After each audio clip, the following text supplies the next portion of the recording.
Lesson 3 हम पढ़ रहे हैं और एक्सरसाइज 3.1 एंड 3.2 हम फिनिश कर चुके हैं। वो हमारी ग्राफिकल मेथड थी। अब हम देखने वाले हैं एल्जेब्रिक मेथड।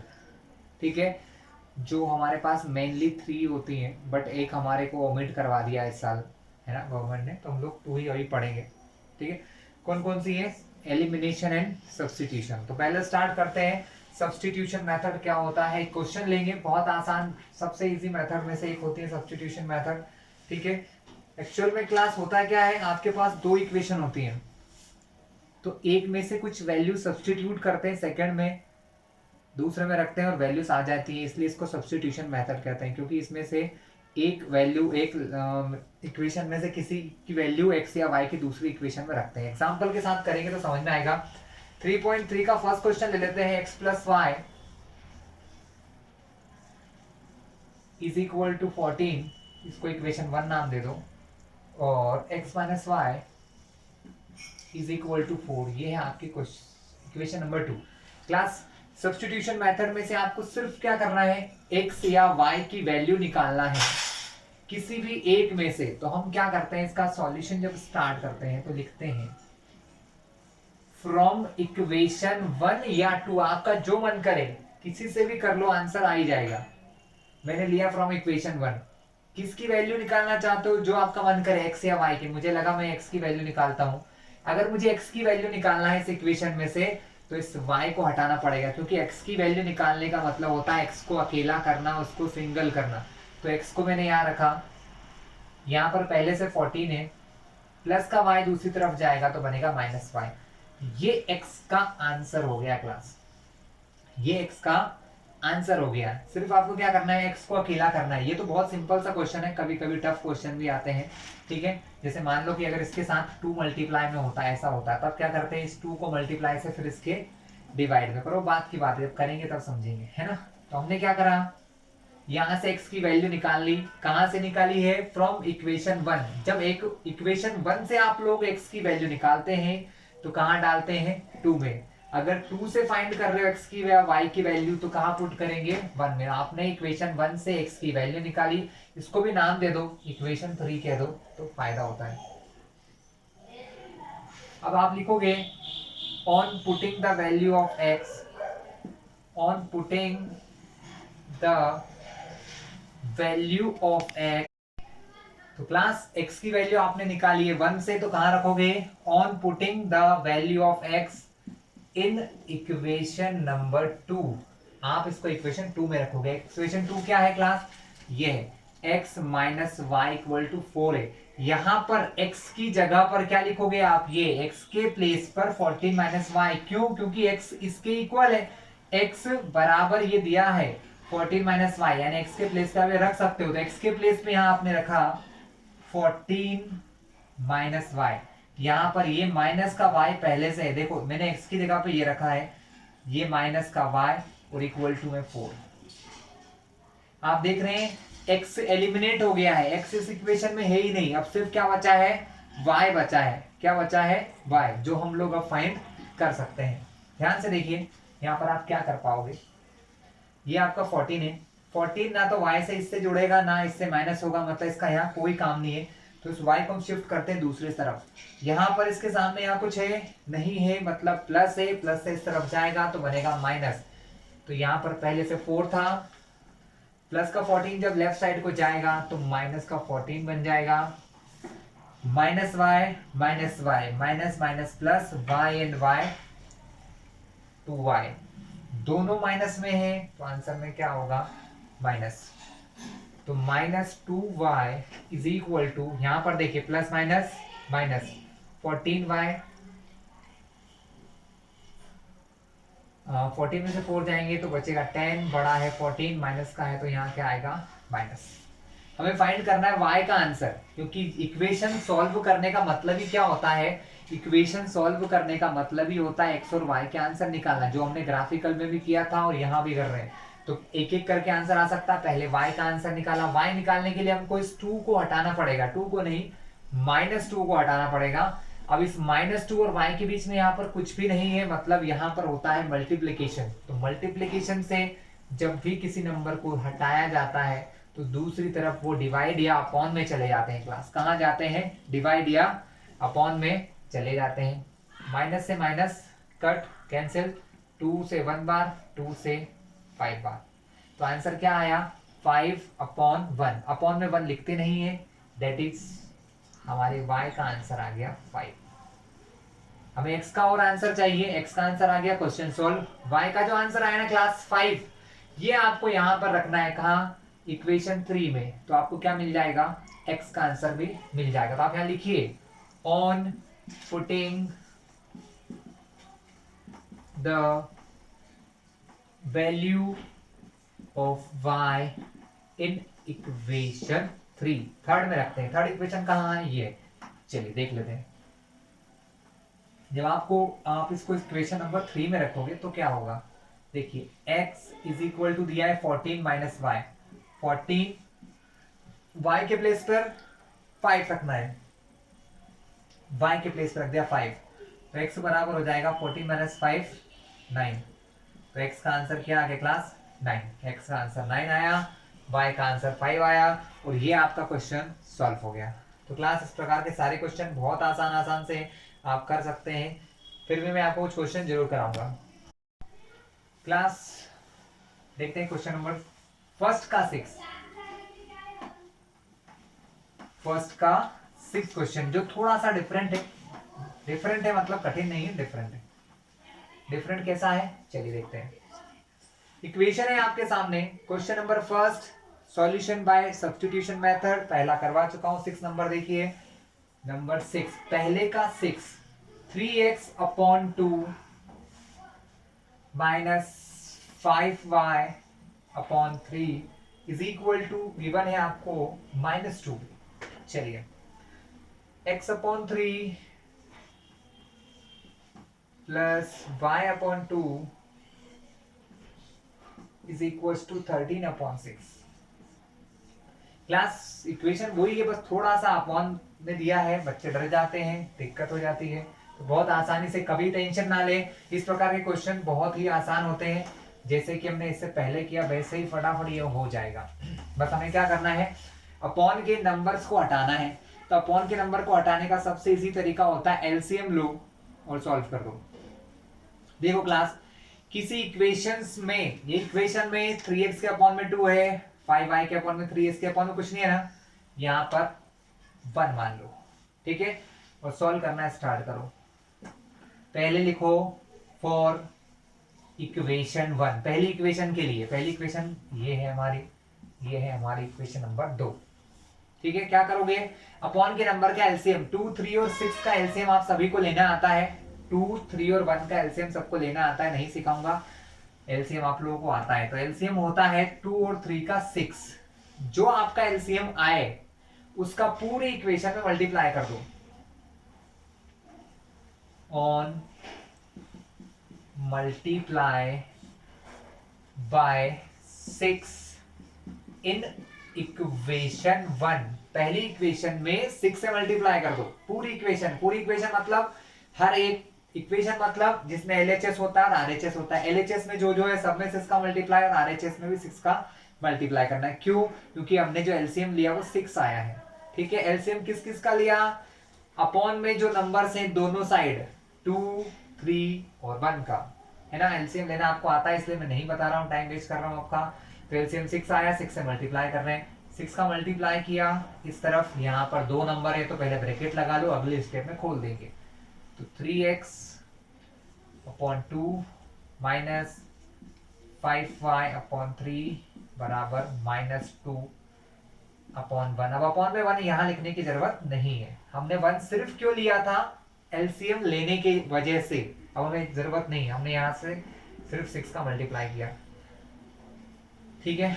नेक्स्ट स्टेप में क्या होगा? ये ब्रैकेट खुलेगा, ये 6 अंदर जाएगा, तो 6 का मल्टीप्लाई होगा पहले 3x/2 से, फॉर्मूले में माइनस, फिर 6 का मल्टीप्लाई होगा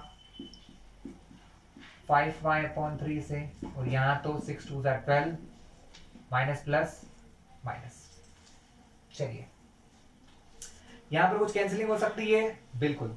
2 से कटा 1 टाइम्स, 2 से 3 टाइम, 2 1 जा 2, 2 3 जा 6, ऊपर क्या बचा, एक 3 इंटू 3x, तो 3 3 जा 9x, क्या हो गया आपका आंसर 9x, माइनस यहां देखिए कुछ कर सकता है, जी हाँ, 3 1 जा 3, 2 जा 2 से कटा 5, 2 5 जा 10 y, और ये हो गया -12। देखा आपने इक्वेशन कितनी आसान हो गई।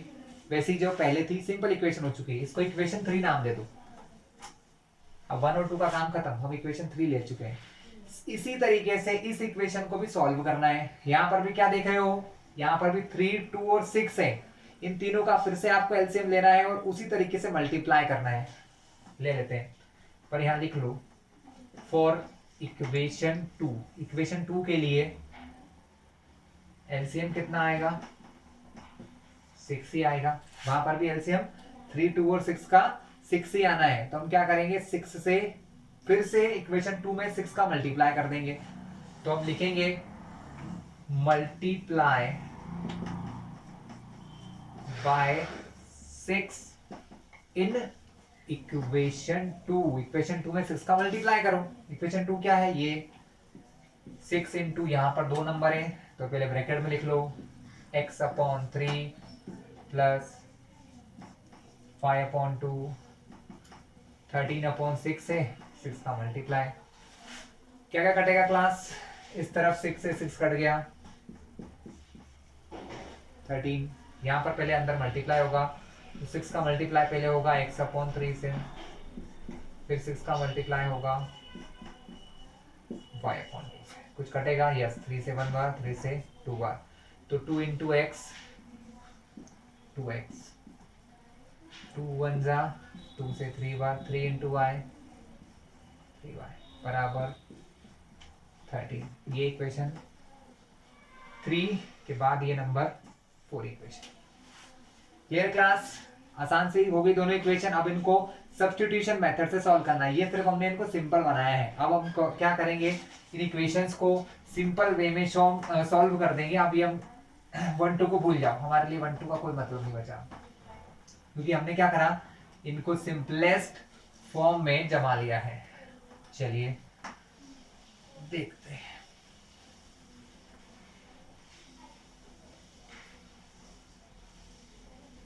क्लास आपको सॉल्व करना है 3 और 4 इक्वेशन को बाय सब्स्टिट्यूशन मेथड। तो हमने क्या देखा था, कोई भी एक इक्वेशन लो, उसमें से x या y का आंसर निकालो, ठीक है, ये या ये। मुझे लग रहा है यहां से ज्यादा आसान होगा, क्योंकि यहाँ पर देखो छोटे छोटे से नंबर है 2 और 3, यहाँ पर 9 और 10 बड़े बड़े नंबर है, तो हम छोटे नंबर वाली इक्वेशन 4 से आंसर निकालेंगे।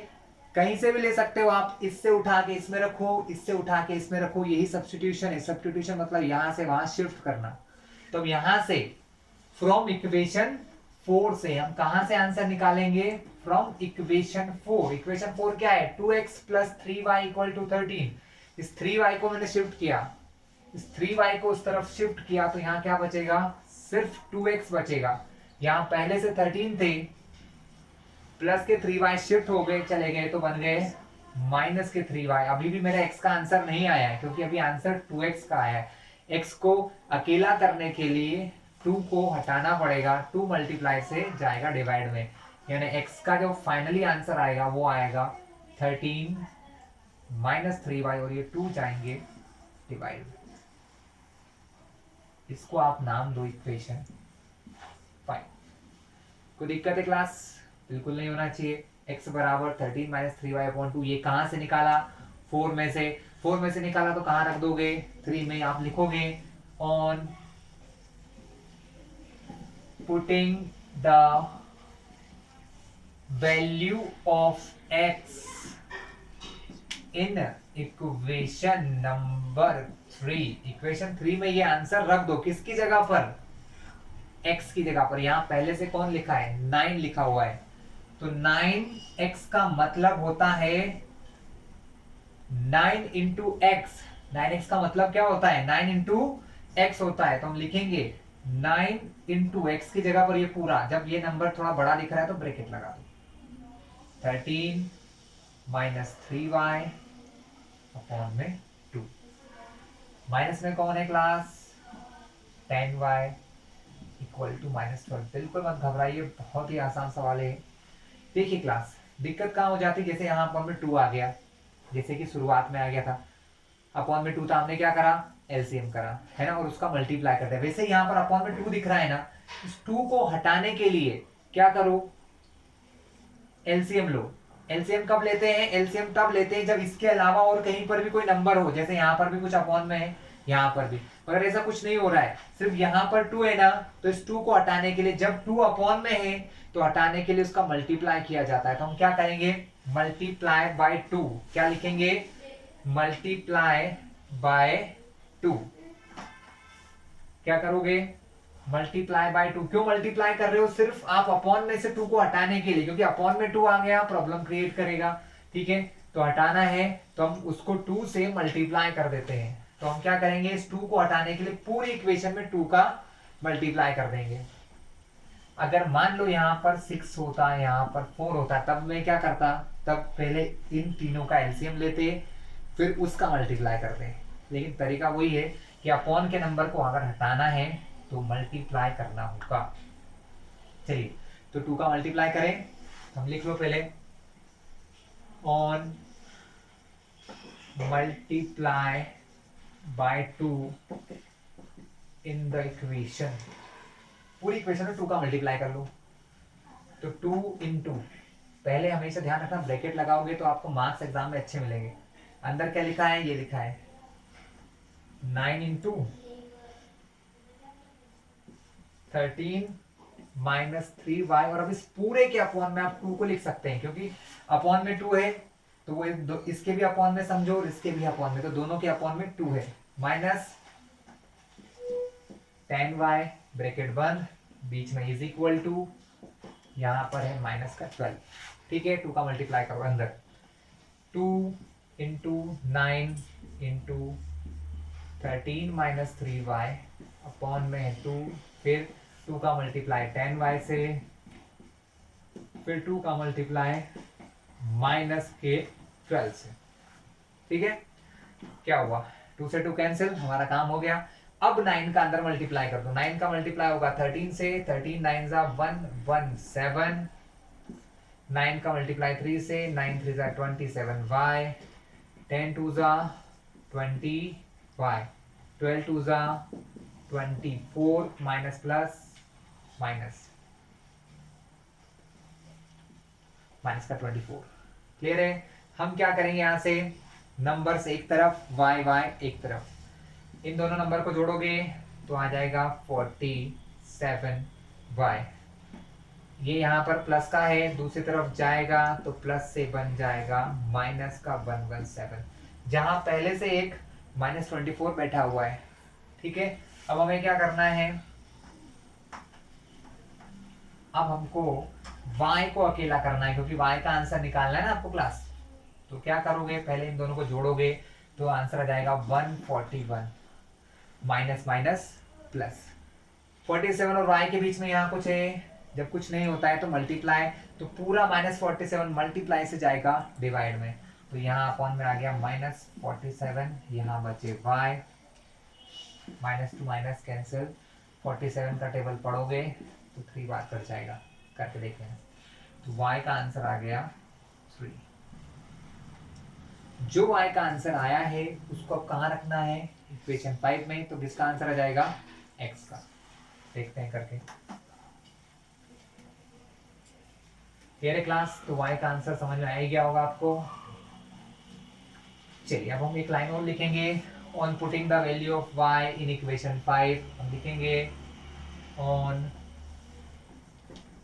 Putting the value of y in equation 5, 5 में रखेंगे, 5 में क्या है, 13 -3y के 3y, तो 3 और y की जगह पे y का आंसर 3 रख दिया, अपॉन में कौन है 2, 3 3 जा 9 अपॉन में 2, 30 में 9 जाएंगे तो 4 अपॉन में 2, 2 से कटाइए 2 बार, तो x का आंसर क्या आ गया क्लास, x का आंसर आ गया है हमारा 2। तो क्लास ये तो हो गया आपका क्वेश्चन नंबर फर्स्ट का 6। अब जो है ना हमारे पास है वर्ड प्रॉब्लम जिनको हम सॉल्व करेंगे। तो क्लास क्वेश्चन 5 की ओर देखते हैं। क्वेश्चन 5 है हमारा,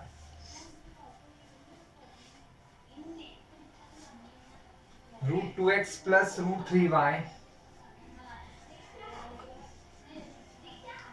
is equal to 0. This is equation number first. And √3x minus under √8y is equal to 0 is the equation number 2. हमें क्वेश्चन को सॉल्व करना है बाय सब्स्टिट्यूशन मेथड। तो बहुत आसान सा काम है, हमें कोई भी एक वैल्यू फाइंड करना है किसी भी इक्वेशन से। तो हम एक काम करते हैं, स्टार्ट करते हैं फ्रॉम इक्वेशन 1 से वैल्यू निकालते हैं, है ना। वैल्यू निकालते हैं x की वैल्यू निकालने के लिए हमें इस y की वैल्यू को शिफ्ट करना पड़ेगा LHS से RHS में। तो यहाँ जाएगा तो बन जाएगा -√3y।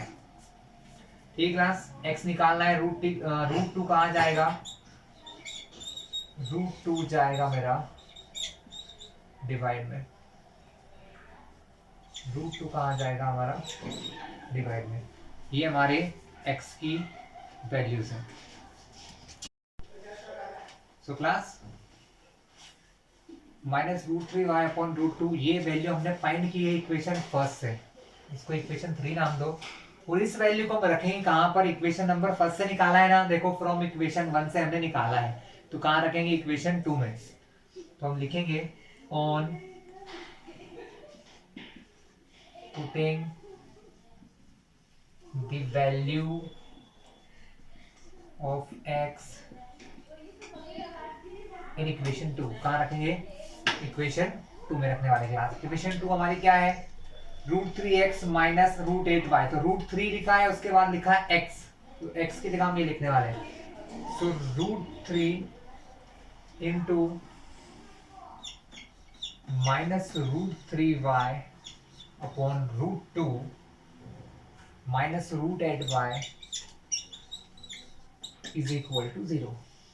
ठीक है, √3 और √3 सेम नंबर का मल्टीप्लाई होता है तो रूट हट जाता है और सिर्फ क्या बचता है, नंबर बचता है, यानी कि सिर्फ 3 बचेगा, माइनस प्लस माइनस, और ये y अपॉन में √2 है class, minus √8y equal to 0। Class क्या होता है, जब सेम नंबर में, जैसे √3 में √3 का मल्टीप्लाई होता है ना, तो रूट से रूट कट जाता है और सिर्फ जो नंबर होता है 3 वो ही आएगा। ऐसा क्यों होता है, इसका कारण समझ लीजिए कि √3 और √3 का मतलब होता है √3 का स्क्वायर, क्योंकि जब किसी नंबर का अपने आप से मल्टीप्लाई होगा तो उसका स्क्वायर हो जाएगा, और स्क्वायर से क्या होता है, रूट कट जाता है, तो फाइनली आंसर क्या आता है, वो नंबर होता है वही आता है। इसलिए यहाँ पर क्या लिखा, √3 और √3 का मल्टीप्लाई करके 3 लिख दिया, प्लस माइनस माइनस, y के प्लेस पे y और √2 का √2। चलिए आगे की स्टेप देखते हैं। नेक्स्ट स्टेप में क्या होगा, √2 अपॉन में है, हमने क्या सीखा है, अगर हमको √2 को हटाना है तो हम क्या करेंगे, √2 से मल्टीप्लाई कर देंगे। तो हम लिखेंगे ऑन मल्टीप्लाई बाय √2, ऑन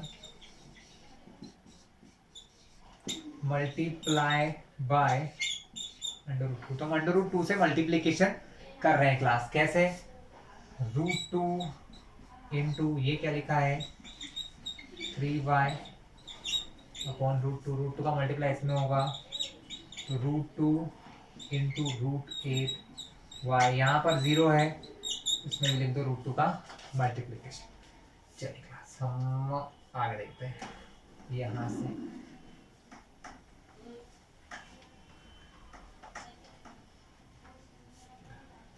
यहाँ √2 से √2 कैंसिल हो जाएगा क्लास, ऊपर बचा है -3y। देखिए क्लास, यहाँ इसका आंसर बताता हूं मैं आपको, जब रूट और रूट सेम रूट है ना, तो दोनों के प्लेस पे एक ही रूट लगेगा और अंदर 2 और 8 का मल्टीप्लाई होगा। 2 और 8 का मल्टीप्लाई होता है तो वो होता है √16। कितना होता है, √16, और अंडर रूट के अंदर से 16 को बाहर निकालते हो तो आंसर आता है 4। ये सबको मैं बहुत बार बता चुका हूं। तो अंदर यहाँ पर आंसर क्या आएगा, 4y। समझा दिया मैंने कैसे आया, दोनों नंबर रूट में है, रूट के अंदर दोनों का मल्टीप्लाई होगा, 2 इंटू 8, 2 8 से क्या होगा 16, 16 रूट से बाहर निकलेगा तो बन जाएगा 4, यानी फाइनली उसका आंसर आएगा 4, और बाहर लगा है y, 4y। इक्वल्स टू में 0√2, तो 0 का मल्टीप्लाई किसी में भी करो 0 ही आएगा।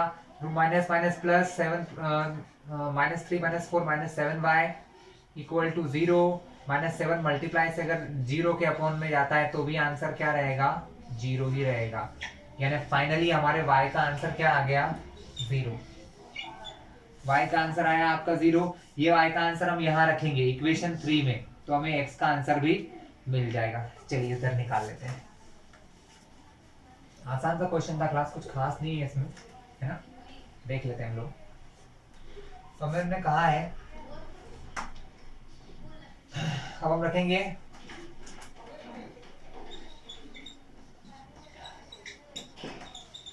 on putting the value of x in equation 3 में रख देंगे। यहाँ y 0 होगा तो x भी क्या हो जाएगा, -√3 इंटू 0 अपॉन में क्या दिया है, √2। 0 का मल्टीप्लाई किसी में करो आंसर 0, तो x भी क्या हो गया क्लास हमारा, x भी हमारा आ जाएगा 0। तो क्लास ये हमारा क्वेश्चन नंबर फर्स्ट के सारे टाइप के क्वेश्चन हो गए हैं। अब हर एक क्वेश्चन हम करेंगे तो कोई मतलब नहीं निकलेगा, इसलिए आप लोग कुछ क्वेश्चन की प्रैक्टिस करें, ठीक है। कोई दिक्कत आए तो बताएं। चलिए अब बात करते हैं क्वेश्चन नंबर 2 की। 2 में क्या दिया है, 3 में क्या दिया है, देख लेते हैं। वैसे पॉसिबिलिटी क्लास ज्यादातर वर्ड प्रॉब्लम जैसे क्वेश्चन की होती है, जो कि क्वेश्चन 3 से स्टार्ट होते हैं, ठीक है। क्वेश्चन 2 में आपके सामने दो इक्वेशन लिखी है, करवाऊंगा नहीं, सिर्फ समझा रहा हूँ, आइडिया दे रहा हूँ। क्वेश्चन है 2x + 3y = 11 और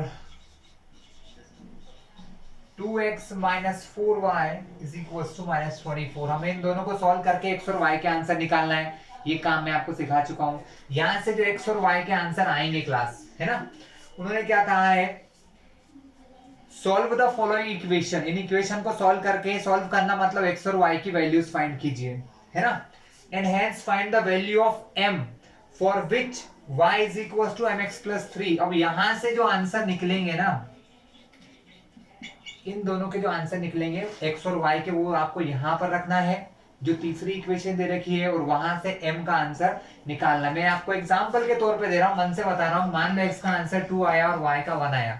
आपने इनको सॉल्व किया, सॉल्व करना सीख चुके हैं आप लोग, कर लोगे। आपने आंसर निकाला 2 और 1, वो यहां रखोगे, y के बराबर में 2, m x के बराबर, सॉरी y के प्लेस पे 1, m इंटू x के प्लेस पर 2 + 3। तो आपको इस m का आंसर निकालना है। 3 कहाँ जाएगा, ये प्लस का 3 इधर जाएगा तो बनेगा -3। यहाँ पहले से 1 है तो +1 बराबर 2m, और यहाँ से m का आंसर आप लोगों को निकालना आता, आगे का टाइम हम खराब नहीं करेंगे। तो ये इस तरीके से आप अपना क्वेश्चन 2 कर लेंगे। इन दोनों को सॉल्व करके जो x और y के आंसर आएंगे, उनको तीसरी इक्वेशन में रख के m का आंसर फाइंड करना है, ठीक है। अब हम बात करते हैं क्वेश्चन 3 की, जो हमारे लिए मोस्ट इंपोर्टेंट क्वेश्चंस में से एक है। इनमें से क्वेश्चन आएगा ही आएगा क्लास, ठीक है। ये एक प्रकार की वर्ड प्रॉब्लम होती है, जिनमें आपको सेंटेंस के फॉर्म में क्वेश्चन दिए होते हैं। इनको पढ़ के आपको दो इक्वेशन बनाना है और फिर सॉल्व करके आंसर्स फाइंड करना है। क्वेश्चन 3, तो क्वेश्चन 3 के कुछ पार्ट है, टोटल ऐसे 6 क्वेश्चन है। मैं आपको इसमें से सिर्फ 2 करवाने वाला हूँ, कोई से भी, है ना। 2 या 3 करवा देंगे, बाकी 2-3 आप लोग कर लेना। पहला क्वेश्चन बहुत आसान है, इसका सिर्फ लॉजिक मिलेगा आपको, इक्वेशन बना दूंगा, सॉल्यूशन आप कर लेना। The difference between 2 number is 26। यहाँ पर 2 नंबर दिए हैं जिनका डिफरेंस 26 है। 1 number is 3 time the other, और जो एक नंबर है जो दूसरे से 3 टाइम्स है, मतलब 2 नंबर्स हैं, तो पहला काम दोनों नंबर को मानने का होता है क्लास। तो क्वेश्चन को जब सॉल्व करोगे, 3 का फर्स्ट क्वेश्चन, सबसे पहले लिखो let the numbers are x and y। मान ला कि नंबर x और y है, उन दोनों का डिफरेंस 26 दिया है, यानी किसी को किसी में से माइनस करते हैं तो डिफरेंस जो आंसर आएगा ना, वो 26 आएगा। सपोज मैंने माना कि x नंबर बड़ा है और y नंबर छोटा है, अगर x में से y को माइनस करते हैं तो आंसर 26 आता है। तो ये आपकी एक इक्वेशन बन गई क्लास, है ना। This is your equation number 1। दूसरा उन्होंने ये कहा है कि one number is 3 times the other, एक नंबर दूसरे नंबर से 3 गुना है। कितने गुना है? 3 टाइम्स है।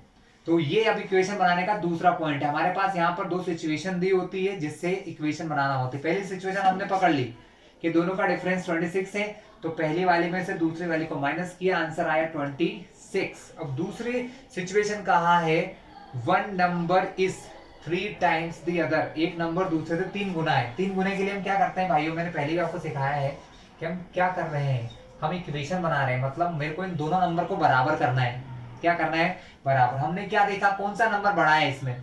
हमने देखा कि x बड़ा है y से, इसलिए x में से y को घटाया, माइनस किया तो 26 आया। अब x बड़ा है और y छोटा है, अगर इन दोनों को मुझे बराबर करना है तो उन्होंने क्या कहा कि एक नंबर दूसरे का 3 टाइम्स है। तो कौन बड़ा है? जो बड़ा होता है उसमें कभी मल्टीप्लाई नहीं करते हैं, हमेशा मल्टीप्लाई करते हैं छोटे नंबर में। किसमें करते हैं? छोटे। तो x बराबर आ गया 3y। ठीक है, चाहो तो इसको इधर लेके आ सकते हो लेकिन जरूरत नहीं है, आधे से ज्यादा काम हमारा पहले ही हो गया। ये आपकी इक्वेशन 2 है। आगे का काम आप लोग जानते हैं, दोनों इक्वेशन को सब्स्टिट्यूशन मेथड से आप लोग सॉल्व करोगे और आपका काम हो जाएगा। चलिए, आसान सा क्वेश्चन था, सॉल्व हो गया हमारा। नेक्स्ट क्वेश्चन की बात करते हैं।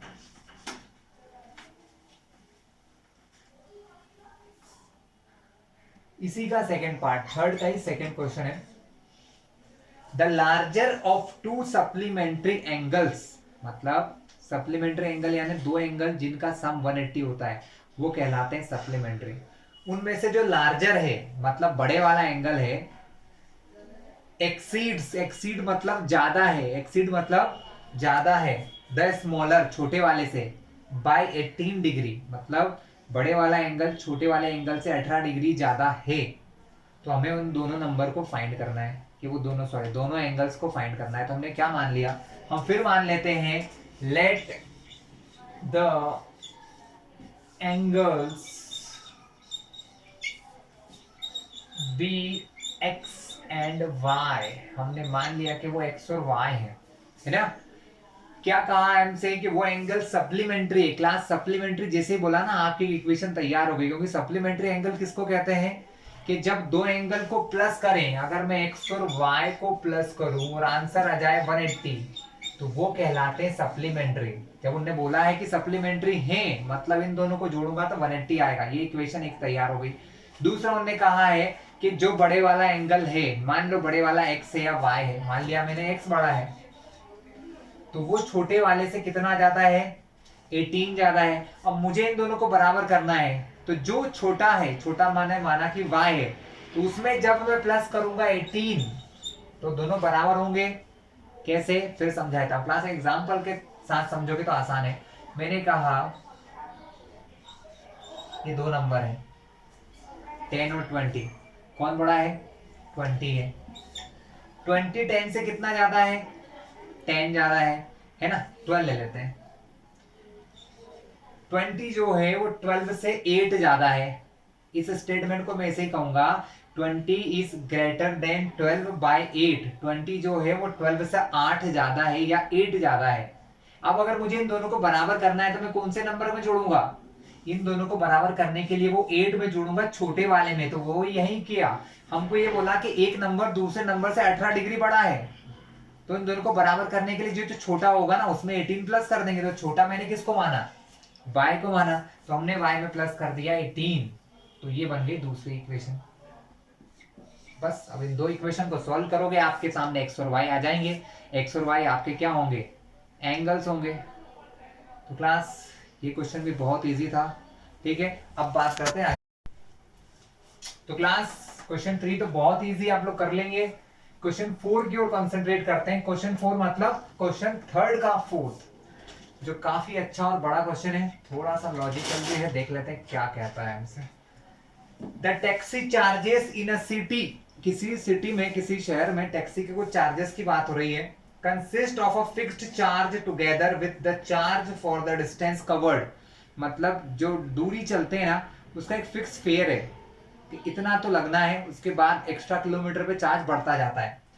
For a distance of 10 kilometre, अगर कोई व्यक्ति 10 किलोमीटर चल रहा है, द चार्ज पेड वॉज 105, अगर 10 किलोमीटर चलता है तो टोटल 105 रुपीज उसे चार्ज देना होता है।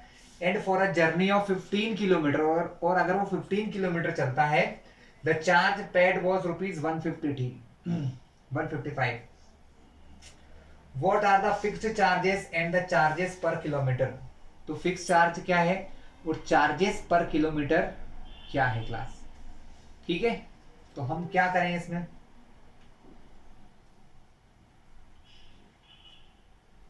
क्या किया जाए क्लास। सो क्लास क्या कहा गया हमें कि हमें 10 किलोमीटर चलने के लिए कितने रुपए देना है, 105। अगर हम 15 किलोमीटर चलते हैं तो हमें 155 रुपीज देना है। यहाँ पर दो प्रकार के चार्जेस है, fix charges and charges per kilometre. हमें दोनों चीजों को एज्यूम करना है। क्या करना है, एज्यूम करना है। तो हमने एज्यूम किया, लेट द फिक्स्ड चार्ज, मतलब जो फिक्स चार्ज है बी रुपीज एक्स, मान लिया कि वो एक्स रुपए है, एंड y is the पर किलोमीटर चार्ज, और y किसका है, रुपीज लगा लो यहाँ तो ज्यादा अच्छा रहेगा। रुपीज y किस चीज का चार्ज है, पर किलोमीटर, यानी हर किलोमीटर के हिसाब से, 1 किलोमीटर तो इतना, 2 किलोमीटर तो इतना, ऐसा है। तो हमें इसके हिसाब से अब दो इक्वेशन बनाना है। उन्होंने ये कहा हमको कि फिक्स चार्ज यानी आपने दिए उसको x रुपए देना ही पड़ेगा आपको, वो तो फिक्स चार्ज है। और दूसरा उनने कहा कि अगर आप 10 किलोमीटर चलते हो तो आपको 105 रुपीज टोटल फेयर देना पड़ेगा, किराया देना पड़ेगा। 1 किलोमीटर का y, तो 10 किलोमीटर का कितना हो जाएगा, 10y। तो हमारा टोटल किराया हो गया 105 rupees. This is your equation number first. इसी तरीके से एक और दिया है कि अगर आप 15 किलोमीटर चलते हो, x प्लस 15 किलोमीटर के लिए हो जाएगा 15y, ये तो फिक्स है, प्लस 15y, 1 किलोमीटर का y तो 15 किलोमीटर का 15y, और आपको कितना फेयर देना पड़ेगा, 155 रुपीज। ये आपकी इक्वेशन 2। क्लास इक्वेशन 1 और 2 सॉल्व करोगे, आपको x और y की वैल्यूज मिल जाएंगी, है ना। अगर x y की वैल्यू निकालने में दिक्कत हो तो मेरे थोड़ी देर रिमाइंड कर लेना वीडियो को, तो आप समझ जाओगे कैसे मैंने सिखाया x और y की वैल्यू सब्स्टिट्यूशन मेथड से सॉल्व करना। ठीक है, लेकिन इन्होंने आखिरी में एक क्वेश्चन पूछा है कि अगर कोई व्यक्ति 25 किलोमीटर चलेगा तो उसे कितना पैसा देना पड़ेगा। तो 25 किलोमीटर के लिए अगर आपके x और y आप निकाल लेते हो, अगर आप x और y निकाल लेते हो तो 25 किलोमीटर के लिए इक्वेशन क्या बनेगी, पहले तो आप इन दोनों को सॉल्व करना, x और y निकलेंगे। मान लो जो भी आया, सपोज x आ गया 5 और y आ गया 10, सपोज, हो सकता है आंसर ये भी आ जाए। ठीक है, तो 25 किलोमीटर के लिए कितना किराया लगेगा, फिक्स चार्ज तो लगना ही है, साथ में 25 किलोमीटर का कितना हो जाएगा, 25y बराबर, यहाँ वैल्यू निकालना है। अब आपका आंसर यहाँ आएगा, तो x की जगह मान लो मैंने 5 रखा, तो 5, 25, और y की जगह y की वैल्यू रखूंगा 10। इन दोनों का मल्टीप्लाई करेंगे तो हमें पता चल जाएगा कि 25 किलोमीटर चलने के लिए आपको कितने पैसे भरना है। ठीक है क्लास, तो बहुत आसान सा काम था, बस इक्वेशन बनाना आपको आना चाहिए, सॉल्व करना तो आप लोगों को आने लगा होगा।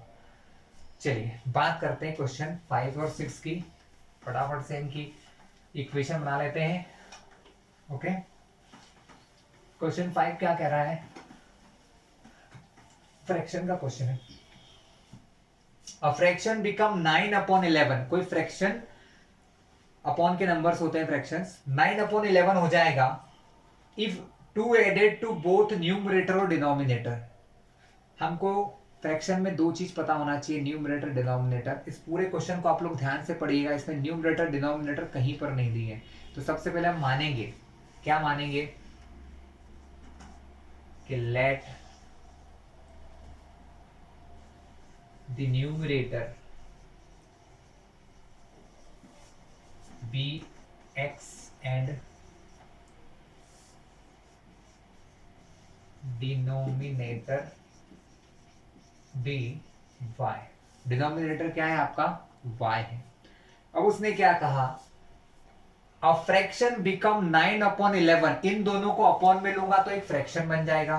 क्या बन जाएगा, फ्रैक्शन बन जाएगा। लेकिन अगर ये 9/11 हो जाएगा, इसका आंसर कितना आ जाएगा, फिर से सुन लो, अ फ्रैक्शन बिकम 9/11, बुक ध्यान से रखना अपने पास जब वीडियो देखो तो, अ फ्रैक्शन बिकम 9/11, इसका आंसर जो है वो 9/11 बन जाएगा। कब? इफ 2 इज एडेड, मतलब 2 जोड़ा जाए किसमें? टू बोथ न्यूमरेटर और डिनोमिनेटर, मतलब अगर इन दोनों में मैं 2 जोड़ दूं, इन दोनों में 2 प्लस कर दे तो ये क्या बन जाएगा? 9/11 बन जाएगा। ठीक है, फ्रैक्शन क्या था आपका? x/y था, आपने दोनों में +2 करा तो इसका आंसर आ गया 9/11। यही आपके क्वेश्चन की पहली लाइन आपको बोलती है, क्या बोल रही है? कि अ फ्रैक्शन बिकम 9/11, आपका फ्रैक्शन बन गया 9/11। कब? जब आपके फ्रैक्शन के न्यूमरेटर डिनोमिनेटर दोनों में +2 कर दोगे। न्यूमरेटर किसको माना? x को, डिनोमिनेटर किसको माना? y को। x/y फ्रैक्शन, दोनों में 2 जोड़ दिया तो ये बन गया 9/11। इसको सॉल्व करके एक इक्वेशन बनाना है। सॉल्व करने का काम बहुत आसान होता है। कैसे? क्रॉस मल्टीप्लाई करके। 11 अपॉन में यहाँ क्रॉस मल्टीप्लाई में जाएगा, ये यहाँ अपॉन में, ये यहाँ पर क्रॉस मल्टीप्लाई होने जाएंगे। तो 11 का मल्टीप्लाई x+2 से, y+2 का मल्टीप्लाई 9 से। 11 इंटू एक्स 11x, 11 2 जा 22, y इंटू 9 9y प्लस 9 2 जा 18, 11x यही रहेगा, 19 9y इधर प्लस का है, इस तरफ आएगा तो बनेगा -9y 22। अब 9y यहां से चला गया तो क्या बचा? 18 प्लस का 22 इधर आएगा तो बनेगा -22। तो फाइनली आपका आंसर आ गया 11x minus 9y equals to -4, और ये आपकी बन गई इक्वेशन नंबर 1। ठीक है, सॉल्यूशन आपको सिखा चुका हूं मैं। ठीक है, फिर उन्होंने क्या कहा, आगे बढ़े हम लोग, क्योंकि इक्वेशन 2 चाहिए, अभी बनी है एक, मतलब क्वेश्चन अभी बाकी है। इफ 3 इज एडेड, मतलब सिर्फ 3 जोड़ा जाए, किससे? बोथ न्यूमरेटर एंड डिनोमिनेटर, मतलब अगर जहां 2 जोड़ा मैंने, वैसा अगर मैं 3 जोड़ दूं, क्लास क्या जोड़ दूं मैं इसमें? 3 जोड़ दूं, x+3 कर दूं और अपॉन में y+3 कर दूं, तो ये फ्रैक्शन बन जाएगा 5/6। क्या बन जाएगा? 5/6। क्लास जिस प्रकार मैंने क्रॉस मल्टीप्लाई करके इक्वेशन बनाया ना, आपको भी उसी प्रकार करके क्रॉस मल्टीप्लाई करके ये इक्वेशन बनाना है और फिर उसमें से x और y निकालना है। क्लियर है क्लास? ठीक है, तो ये यहाँ पर हमारा क्वेश्चन 5 एंड होता है। लेकिन अब ये क्वेश्चन 5 पूरा सॉल्व हो जाएगा, है ना? ये आप सॉल्व कर लोगे इस तरीके से, एक और इक्वेशन बना लोगे, सॉल्व करना मैं सिखा चुका हूँ, वो सॉल्व कर लोगे। लेकिन मान लो x और y के आंसर आए, कुछ भी आ सकते हैं, क्लास 3 आ गया मान लो, x y आ गया आपका -7 मान लो। ठीक है, मैं मन से मान रहा हूँ, कुछ आंसर नहीं है। उसने आपसे लास्ट में ये कहा है फाइंड द फ्रैक्शन।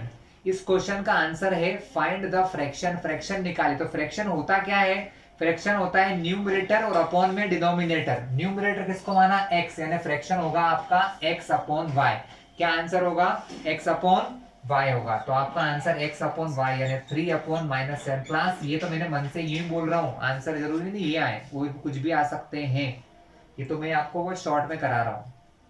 ठीक है, चलिए बात करते हैं नेक्स्ट क्वेश्चन की, जो इसका लास्ट क्वेश्चन है। उसका सॉल्यूशन जरूर मैं आपको पूरा दिखाऊंगा, एक बार फिर से पूरी क्वेश्चन सॉल्व कर दूंगा, जिससे कि अगर किसी को मेथड समझ नहीं आई हो तो एक बार और समझ ले। चलिए क्लास, क्वेश्चन क्या है हमारा? एज वाला क्वेश्चन है, आते ही आते हैं एज वाले question. 5 years hence the age of Jacob will be 3 times that of his son।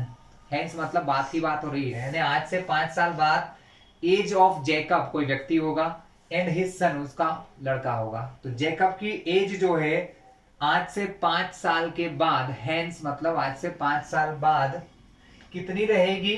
Will be 3 times, 3 गुना रहेगी।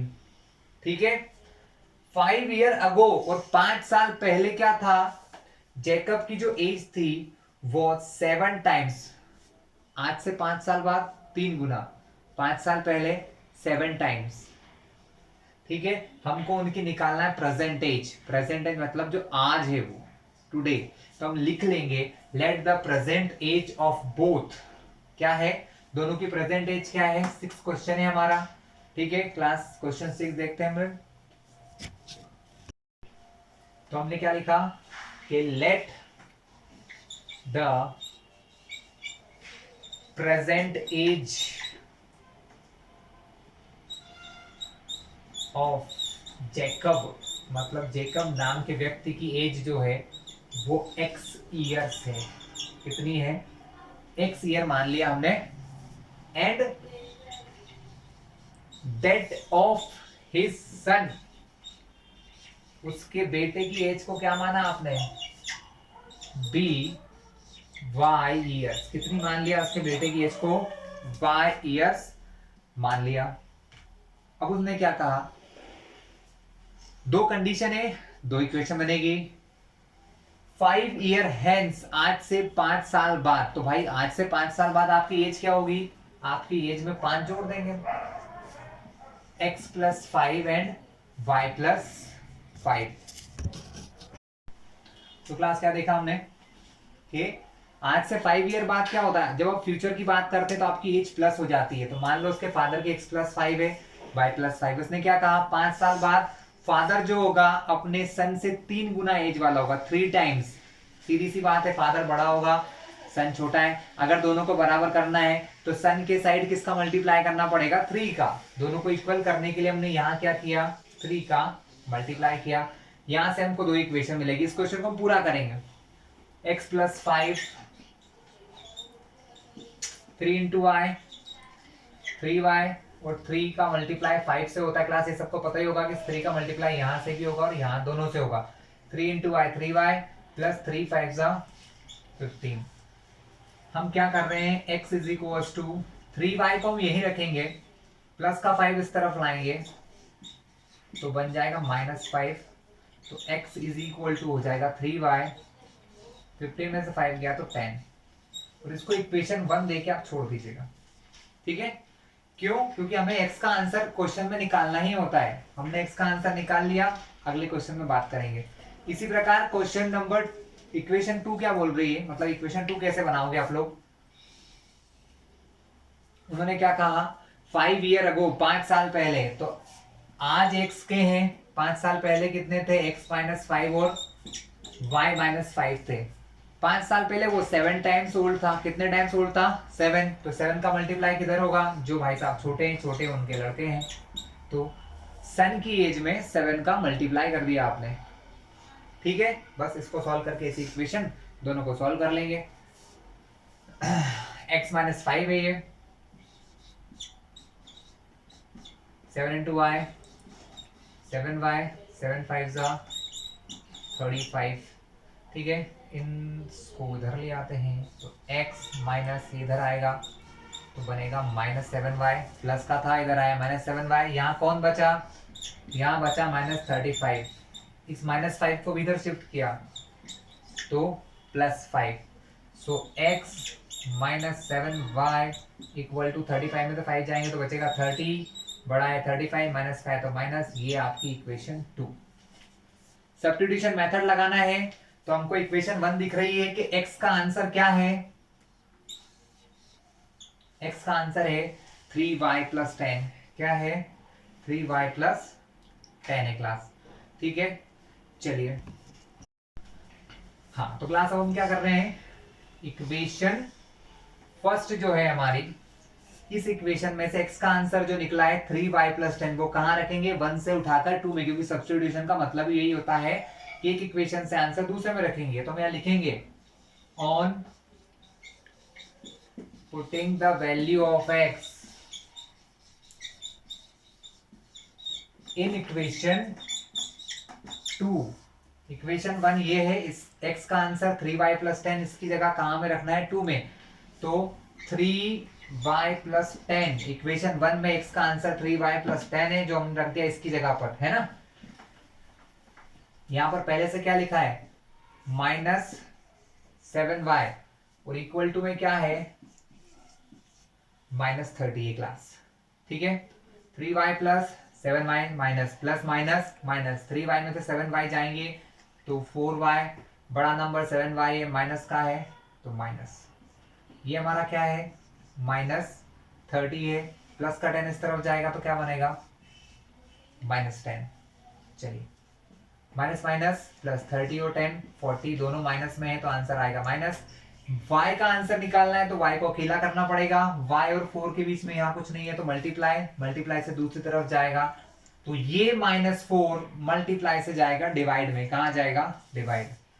यहाँ जब -4 चला जाएगा तो सिर्फ y बचेगा, माइनस से माइनस कैंसिल, 4 से 1 और 4 से कटेगा 10 बार, यानी फाइनली y का आंसर आ गया क्लास हमारा 10। y हमारा हो गया 10। ये y10 का आंसर हम कहाँ रखेंगे, इक्वेशन जो पहली थी हमारी, कौन सी थी, इक्वेशन फर्स्ट, जो क्या थी, इक्वेशन फर्स्ट थी हमारी, लिख लेते हैं पहले, on putting the value of x in equation 1 में रखना है। y10 आया, इक्वेशन 1 थी हमारी x is equal to 3y plus 10 3, y की जगह आपने क्या रखा